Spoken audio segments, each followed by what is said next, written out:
आज मी भेट दिलेली आहे त्रिसम्यक बौद्ध विहार खामला येथे आणि इथे टोटल 22 मुलं असतात वेगवेगळ्या जाती धर्माचे. 8वी ते 12वीची मुलं फक्त अभ्यास ट्युशन याकडे लक्ष असतं आणि 12वी नंतरची मुले जॉब प्लस आपला अभ्यास हे करतात. आणि यामध्ये एक खास गोष्ट ही आहे की जे मुले जॉब करतात ती मुले पर महिन्याला 2000 रुपये कॉन्ट्री करतात आणि जोही पैसा गोळा होतो त्यातून इथे 22 मुलांचं जेवण राहणं अभ्यासाच्या गोष्टी सगळ्या गोष्टी इथे मॅनेज केलेल्या जातात. हा आमचा वसतिगृहाचा पटांग- outer भाग आहे. अच्छा. इथे काही छोटे मोठे आम्ही प्रोग्राम इथे घेत असतो आणि हे आमचं वसतिगृह आहे. इथे याच्या आतमध्ये तुम्ही राहता सगळे. हा. पुस्तक आहेत सर. आम्हाला दान म्हणून मिळाले आहेत, तर काही आम्ही विकत पण घेतले आहेत आणि जे कोणी सर लोक आहेत आमच्या ओळखीचे ते वगैरे आम्हाला दान करतात. यांचं आम्ही खाली टाइम मध्ये आम्ही वाचन करतो. याच्यामध्ये बरेचसे महापुरुषांची पुस्तकं आहेत, तर काही आमच्या शिक्षणाशी रिलेटेड पण पुस्तकं आहेत. अच्छा. आणि इकडे पण पुस्तकं आहेत. इथं पण रॅक आहे, इथं पण पुस्तकं आहेत.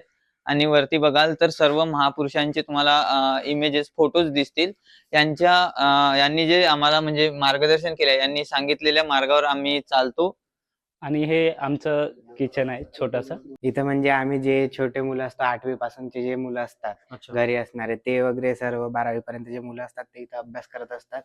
आणि मोठे जे मुलं असतात ते मोठे दादा वगैरे ते बाहेरच्या लायब्ररीमध्ये त्यांची फुल टाइम लायब्ररी लावलेली असते.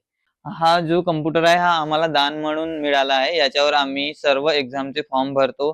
कुणाला लर्निंग काही कोर्सेस असेल, त्याचे क्लासेस करायचे असेल ते पण करतात, किंवा आमचे जे होणारे आहे म्हणजे कार्यक्रम आहेत त्याचे सर्व व्हिडिओज फोटोज वगैरे इथे असतात आणि सर्व मुलांचे डॉक्युमेंट्स इथे असतात. अच्छा.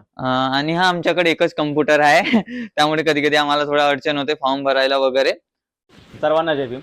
2004 पासून हे वसतिगृह आहे आणि आज या वसतिगृहातील बरेचसे विद्यार्थी मोठमोठ्या पदांवर आहेत.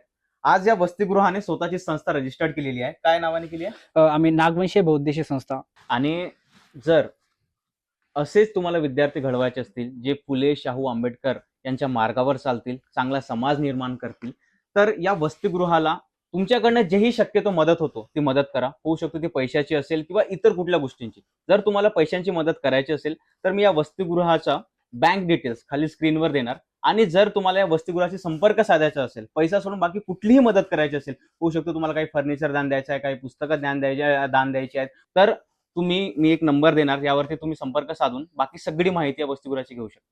माझी सुद्धा विनंती असेल की तुम्हाला जिथं कुठं मुलं विद्यार्थी दिसतात त्यांना तुमच्याकडून शक्य असलेली सर्व मदत त्यांना करा. बाकी याच्याच दादांनी सांगितल्याप्रमाणे सर्व मदत करालच अशी अपेक्षा आहे. धन्यवाद. धन्यवाद.